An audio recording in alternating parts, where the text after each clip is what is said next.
আগামীকাল যেহেতু পয়লা বৈশাখ ছিল, এবার পয়লা বৈশাখ মানে কি আমরা একটু নিরামিষ, পয়লা বৈশাখের দিন বেশিরভাগ আমাদের নিরামিষই খাওয়া দাওয়া হয়, পুজো টুজো দেওয়া হয়, নিরামিষই খাওয়া দাওয়া। তো সেই জন্য আজকে একটু আমরা চিকেন রান্না করব। এখানে আলুটা লবণ দিয়ে লাল করে ভেজে নিচ্ছি। আর এদিকে খাসির মাংসটা যে রান্না করব লবণ আর হলুদ নিয়ে নিচ্ছি। এবার এদিকে হচ্ছে টক দই দিয়ে দিলাম, টক দই দিয়ে দিলাম একটু বেশি করে। এবার হচ্ছে চই জাল দিয়ে দিলাম, যারা গোটা রসুন পছন্দ করেন এর মধ্যে গোটা রসুনও দিতে পারে। এবার হচ্ছে যেহেতু কাঁচা লঙ্কা বাটা দিয়ে রান্না করব, এখানে শুধু কাঁচা লঙ্কা, পেঁয়াজ, গোটা জিরে আর গোটা ধনে আর হচ্ছে তোমার রসুন আর আদা আর পেঁয়াজ একসাথে বেটে নিয়েছিলাম আমি, সেই বাটাটা দিয়ে দিচ্ছি।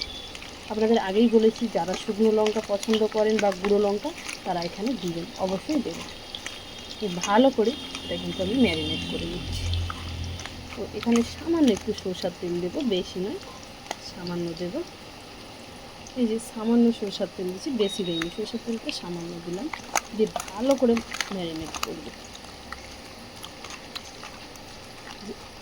কাঁচা লঙ্কা সত্যি বলতে আমাদের না গরম পড়লে, আমি গোটা শুকনো লঙ্কার রান্নাতে বেশি ব্যবহার করি, কিন্তু গরম পড়লে আমি কিন্তু কাঁচা লঙ্কাটাই আমাদের বাড়িতে বেশি করি, কাঁচা লঙ্কার তরকারি আমাদের বেশি হয়। ভালো করে মাখিয়ে নিলাম, আলুটা লাল করে ভেজে নিয়েছি। এবার আলুটা নামিয়ে নেব। সেই আলু ভাজার তেলে সামান্য চিনি দিয়ে দিলাম, শুকনো লঙ্কা, তেজপাতা আর হচ্ছে গোটা গরম মশলা, এলাচ, লবঙ্গ, জয়িত্রী আর দারুচিনি আর হচ্ছে গোটা জিরে। যারা এখানে পেঁয়াজ কুচি দিতে চাইলে আপনারা পেঁয়াজ কুচি দিতে পারেন, আমি পেঁয়াজটা বাটাই ব্যবহার করেছি। এবার কষিয়ে রাখা কাঁচা মাংসটা দিয়ে দেবো, কাঁচা লঙ্কা বাটা দিয়ে কষিয়ে দেবো।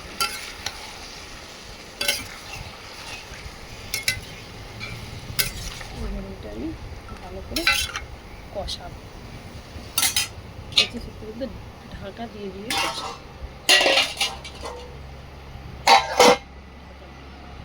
এবার ঢাকা খুলে নেব, মাঝে মাঝে কিন্তু ঢাকা খুলে কষে। বিশ্বাস করুন কাঁচা লঙ্কা বাটা দিয়ে যদি খাসির মাংস রান্না করা যায় না, ভীষণ সুন্দর লাগে, ভীষণ।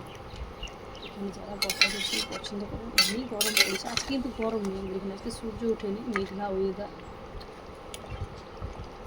রসুন দিয়ে গোটা রসুন সবাই পছন্দ করে, বলি না থাক।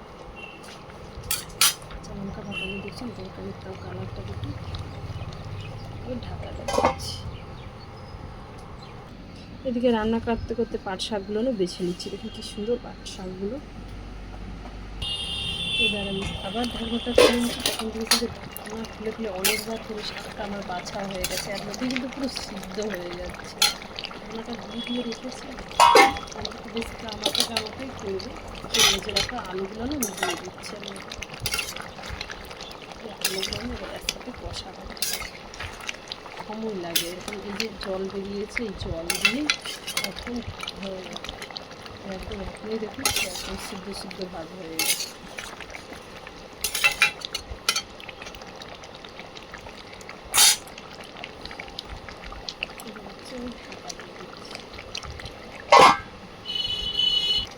দেখুন কষানোটা খুব ভালোভাবে কষানো হয়ে গিয়েছে, ভালো করে কষানো।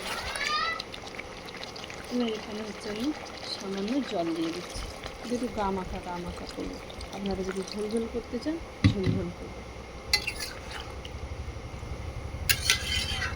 এবার এটা আমি ঢাকা দিয়ে দেবো। দেখুন আমার রান্নাটা হয়ে গেছে। সত্যি বলতে আমি গরম মশলা বেটে দিয়েছি, এলাচ, লবঙ্গ, দারুচিনি বেটে দেওয়ার সময় আপনাদের দেখাতে মনে নেই। ব্যাস, আমার যদি রেসিপি ভালো লেগে থাকে সবাই ভালোবাসা দিবেন, সবাই সাথে থাকবেন। নমস্কার।